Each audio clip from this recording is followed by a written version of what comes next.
दिन एक अमीर किसान का देहांत हो गया। उसके बेटे रमेश को ज़्यादा लाड प्यार में पलने के कारण मेहनत करने की आदत नहीं थी। पिता की मृत्यु के बाद उसने अपना सारा कारोबार नौकरों पर छोड़ दिया। वह रोज़ाना देर से उठता और कभी मन करता तो अपने खेतों में चला जाता।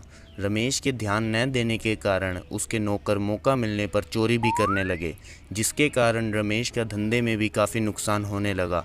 धीरे धीरे नुकसान इतना बढ़ गया कि उसकी जायदाद बिकने लगी। रमेश के पिता के मित्र कन्हैया भी उसी गांव में रहते थे। उनसे रमेश की बिगड़ती आर्थिक स्थिति देखी न गई और उन्होंने रमेश को समझाने की ठानी। वह एक दिन रमेश के यहाँ पहुँचे। अरे चाचा जी, आइए आइए। पिताजी की मृत्यु के बाद तो आप आते ही नहीं। क्या बताऊं बेटा, काम ही इतना है और वैसे भी अब यहाँ आकर तुम्हारे पिता की कमी खलती है। अच्छा, इन सब बातों को छोड़ो, ये बताओ तुम कैसे हो? बस चाचा जी, कट रही है जिंदगी। क्यों, क्या हुआ, जरा विस्तार से बताओ। चाचा जी, जब से पिताजी का स्वर्गवास हुआ है तब से नुकसान ही हो रहा है कारोबार में। ये समझिए, जो ज़मीन पहले सोना उगलती थी अब वहाँ कुछ पैदा नहीं होता। मुझे तो कुछ समझ नहीं आ रहा। रमेश और कन्हैया कुछ देर चुप रहे। फिर कन्हैया कुछ सोच कर बोला, अब तो फिर तुम्हें कुबेर जी के खास मुर्गे के दर्शन हो जाएं तो तुम्हारी आर्थिक स्थिति कुछ सुधर सकती है। अच्छा चाचा जी, ये कुबेर जी का खास मुर्गा मिलेगा कहाँ और कब? बेटा, उनकी तो वो जाने। कुबेर जी का ये मुर्गा कभी भी और कहीं भी प्रकट हो सकता है। वैसे सुबह सवेरे इसके दर्शनों की संभावना ज़्यादा होती है। वो तो ठीक है चाचा जी, पर मैं कैसे पहचानूंगा कि जिस मुर्गे के मैं दर्शन कर रहा हूँ वह यही चमत्कारी मुर्गा है? इस दो रंगे मुर्गे का रंग हल्का पीला और लाल है और उसमें से लाल रंग ऐसे छिटकता है जैसे सूर्योदय हो रहा हो। रमेश मन ही मन इस मुर्गे के दर्शन करने की ठान चुका था, जिसके लिए रमेश जीवन में पहली बार सूर्योदय के साथ उठा। मुर्गे सुबह सवेरे खलियानों के आसपास ज्यादा मिलते हैं, चलो अपने खलियानों का एक चक्कर ही लगा आते हैं। रमेश अपने खलियानों की ओर चला। वहां पहुंचकर उसने देखा कि चौकीदार किसी को 2 बोरी गेहूं दे रहा था, जिसकी रकम वो अकेले हड़प लेना चाहता था। क्यों रे, इतना बड़ा घपला करता है तू? ये 2 बोरी अनाज सस्ते में देकर सारी रकम हड़पना चाहता है? रमेश ने उसे खूब फटकारा और पूरी रकम लेकर ही गेहूं उठवाया। कुछ देर खलियान में घूमने के बाद वह विशेष मुर्गे की तलाश में गौशाला की ओर गया। जिस समय रमेश गौशाला पहुंचा, ग्वाले की पत्नी दूध से भरी बाल्टी घर ले जा रही थी। ग्वाले की चोरी भी रंगे हाथों पकड़ी गई। मुझे पता नहीं था सारे चोर कर्मचारी मेरे यहाँ काम करते हैं। मेरे पिताजी तुम्हें अपने परिवार जैसा समझते थे और उनके जाने के बाद तुम्हारे असली चेहरे सामने आ रहे हैं। दोपहर बाद मिलना, फिर बताऊंगा अच्छे से।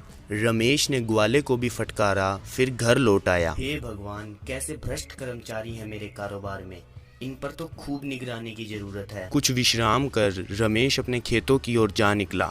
यहाँ के कर्मचारी भी बाकियों से पीछे नहीं थे।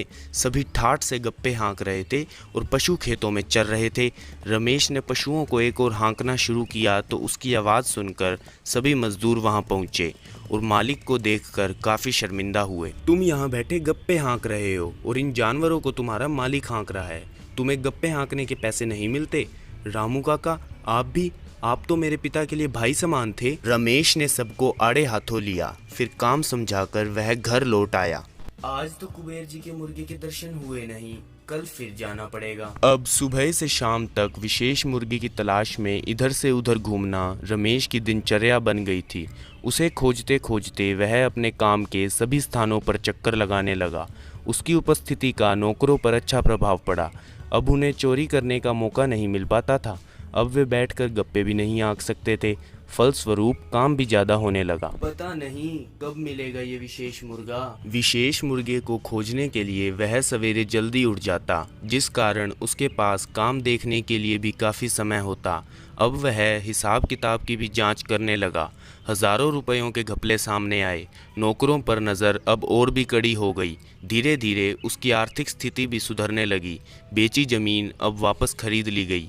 एक दिन रमेश की मुलाकात कन्हैया से हुई। कहो बेटा, कैसे हो? आपका आशीर्वाद है चाचा जी, अब तो स्थिति काफी सुधर गई है। फिर वह कुछ रुक कर बोला, चाचा जी, मेरी आर्थिक स्थिति तो सुधर गई है, पर कुबेर देवता के विशेष मुर्गे के दर्शन मुझे अभी तक नहीं हुए। कन्हैया ने हंसते हुए कहा, बेटा, तुम तो कुबेर देवता के विशेष मुर्गे के रोजाना दर्शन करते हो। मैंने तुम्हें यह बताया था कि उस मुर्गे का रंग ऐसा है जैसे सूर्योदय का रंग। वास्तव में वह मुर्गा कोई और नहीं, परिश्रम ही है। जो व्यक्ति आलस्य त्याग कर सूर्योदय के साथ उठता है, उसके पास काम करने के लिए काफ़ी समय होता है। उस समय में वह अगर आवश्यक परिश्रम करेगा तो उसे उसका फल भी अवश्य मिलेगा। मालिक भी तो नौकरों से तभी काम ले पाएगा जब वह स्वयं समय पर उठेगा। रमेश को कन्हैया की बात समझ में आ गई थी। उसने मन ही मन प्रण किया कि अब वह कभी आलस्य नहीं करेगा, खूब परिश्रम करेगा, सदा सूर्योदय के साथ उठकर काम में जुट जाया करेगा। एक समय की बात है, मथुरा नगरी में एक सेठ रहा करते थे। सेठ बड़े ही दयालु और धार्मिक किस्म के व्यक्ति थे। उनके द्वार से कोई भूखा या असहाय खाली हाथ नहीं लौटता था।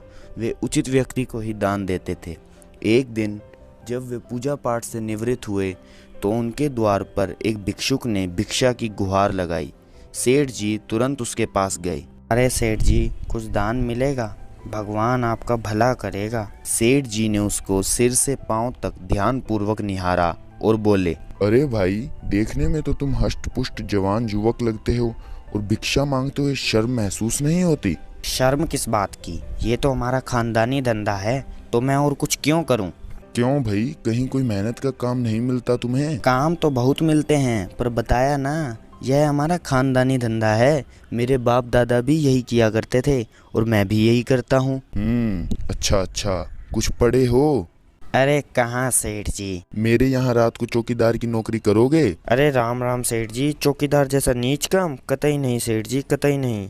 आप आज के लिए कुछ आटा घी दे दो बस, आपकी बहुत कृपा होगी। अच्छा, पहले ये बताओ तुम्हारे पास क्या क्या है और क्या क्या नहीं है? सेठ जी, मेरे पास 2 बर्तन और एक चटाई के अलावा कुछ नहीं है। अच्छा, तो तुम मेरे यहाँ पहरेदार की नौकरी करोगे नहीं? तो एक काम करो कि पहले पूरे शहर में से ऐसे व्यक्ति को खोज कर लाओ जो अपने काम से असंतुष्ट हो, जिसे मैं अपने यहाँ चौकीदार रख सकूं। ये काम करो, फिर मैं अवश्य तुम्हारी सहायता करूंगा। भिक्षुक खुश हो जाता है और नगर के मध्य में एक कुम्हार के घर पहुंचता है। जब वह वहां पहुंचता है तो घर में काफ़ी हल्ला हो रहा होता है। वह बाहर कान लगाकर सुनता है तो कुम्हार अपने पुत्र को डांट रहा होता है। सारा दिन बाहर गिल्ली डंडा खेलता फिरता है, सारा दिन सड़कों पर आवारागर्दी करता है। कुम्हार का काम करने में तुझे शर्म आती है? अरे ये हमारा श्रेष्ठ काम स्वयं ब्रह्मा जी किया करते थे। ये नहीं सीखेगा तो क्या करेगा? हजाम पट्टी। हजाम पट्टी इससे भी निम्न कार्य है। नाई के घर चलता हूँ, अभी पता लग जाएगा। तब भिखारी पास के नाई के घर पहुंचता है, जहां नाई भी अपने पुत्र को डांट रहा होता है। इस गिल्ली डंडे से कुछ नहीं होगा, इससे कुछ नहीं कमा सकते। कितनी बार कहा है हमारा वाला काम सीख ले, जीना आसान हो जाएगा, 2 वक्त की रोटी खा लेगा। पर नहीं, मेरी बात माननी ही नहीं है। कोई बात नहीं, मत मान, पर एक बात कान खोल कर सुन ले, अगर यही चलता रहा ना तो तू आगे चलकर कूड़ा कचरा ही साफ करेगा। इससे निम्न भी कोई कार्य है? लगता है सफाई कर्मचारी के घर जाना पड़ेगा। नाई की बात सुनकर भिखारी एक सफाई कर्मचारी के घर पहुंचता है। यहाँ भी बाकियों की तरह है, पिता अपने पुत्र को डांट रहा होता है। बस सारा दिन आवारा घूमता है। अरे हम हरिजन हैं, हरिजन। एक हरिजन होकर निम्न श्रेणी के मित्र बनाता है। अरे मेरे काम में मेरा हाथ बटाया कर। हम ही तो कूड़ा साफ करके प्रकृति को सुंदर बनाते हैं। कम से कम 2 वक्त की रोटी के लिए किसी के आगे हाथ तो नहीं फैलाते। कल से तू मेरे साथ चलेगा, वरना ये सोच ले तू बड़ा होकर भीख ही मांगेगा। अपने परिश्रम से कमाई रोटी तुझे जीवन भर नसीब नहीं होगी। ये सब सुनकर भिक्षुक हैरान रह जाता है। ये क्या, मैं जिस काम को खानदानी धंधा समझता रहा, असल में वही सबसे निम्न कार्य है। मैं बाहर ही निम्न काम की खोज करता रहा, जबकि सबसे निम्न काम तो मेरा है। भिक्षुक उदास होकर सेठ के यहाँ पहुँचता है।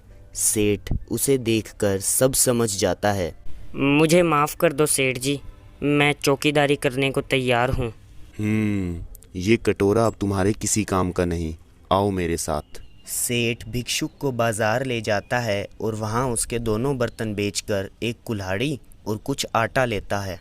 ये लो, इस आटे से आज का खाना बनाना और कल सवेरे से जंगल जाकर लकड़ी काटना और बाजार में बेचना और फिर विश्राम करना। विश्राम करने के बाद मेरे यहाँ चौकीदारी करना और ठाठ से मेहनत की रोटी खाना। कर लोगे ना दोनों काम एक साथ? हाँ सेठ जी, अब तो लकड़ियाँ भी काटूंगा और आपके यहाँ चौकीदारी भी करूंगा। हाँ, ये हुई ना बात। अब अपने बच्चों को कटोरा नहीं, ये कुल्हाड़ी विरासत में देना, क्योंकि मेहनत में ही बरकत होती है। ऊपर वाले ने ये 2 हाथ काहे को दिए हैं? भिखारी दूसरे दिन से ही ऐसा करने लगा। धीरे धीरे उसने महसूस किया कि सेठ का ज्ञानदान वास्तव में उसके लिए एक वरदान था। उस दिन से दिनों दिन उसका काया पलट होने लगा। वह और मेहनत करने लगा। अब उसे मेहनत की रोटी खाने में आनंद जो आने लगा था। ऐसी ऐसी और मज़ेदार कहानियाँ देखने के लिए हमारे चैनल को सब्सक्राइब करो और बेल आइकन को दबाओ।